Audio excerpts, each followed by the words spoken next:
people across the country the three things they know about Cincinnati. They'll tell you the Reds, the Bengals, and Procter & Gamble. Tonight, there is a new twist in that bitter public fight for a seat on the board. That fight could affect the company for years to come. Not on your sides, Jake Ryle is on this story we broke for you today on WCPO.com. Jake? Well, Julia, that's right. WCPO digital reporter Dan Monk broke this new development when he obtained emails from activist investor Nelson Peltz to the CEO of P&G. Now, Dan says the vote for a board seat on Tuesday could bring change for the 10,000 people in the tri-state who work for the company. P&G has been struggling to grow like it used to for a long time. Nelson Peltz is an activist shareholder. His New York-based asset management firm Trian Partners owns $3.5 billion worth of Procter & Gamble stock. Peltz has gotten has published some ideas for how to restructure P&G. They would call for some pretty radical changes to the company. Peltz wants one of the 12 seats on the P&G board.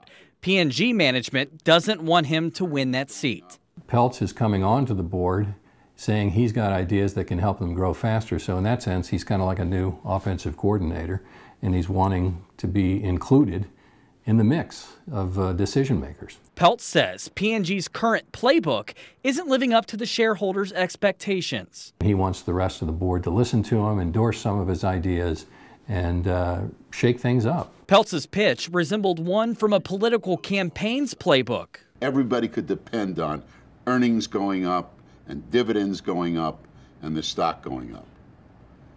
That hasn't happened in 10 years. Today, Peltz pulled those ads on Cincinnati TV stations after P&G CEO David Taylor told Peltz parts of the ads were false. Peltz says he stands by the ads but agreed to take them off the air in order to, quote, take the high road. But Monk says shareholders are hungry for a bigger win. For 180 years, they've been probably the biggest wealth generator in this city.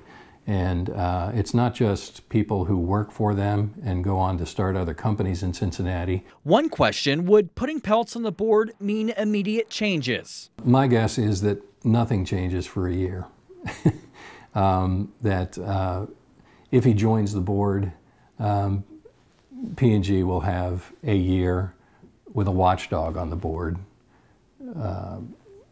making sure that things go better. Now, shareholders got a blue as well as a white proxy to mail in. You saw Peltz reference that white proxy. Well, P&G management wants people to vote the blue ballot. The shareholder meeting is Tuesday, but a P&G spokesperson tells us they might not have results of the vote that day. 9 on Your Side and WCPO Digital are both going to have that covered for you. Now, in the newsroom, Jake Ryle, 9 on Your Side. Thank you, Jake. We'll continue to follow it, and right now on our website and app, reporter Dan Monk has exclusive details on these developments and what's at stake for P&G.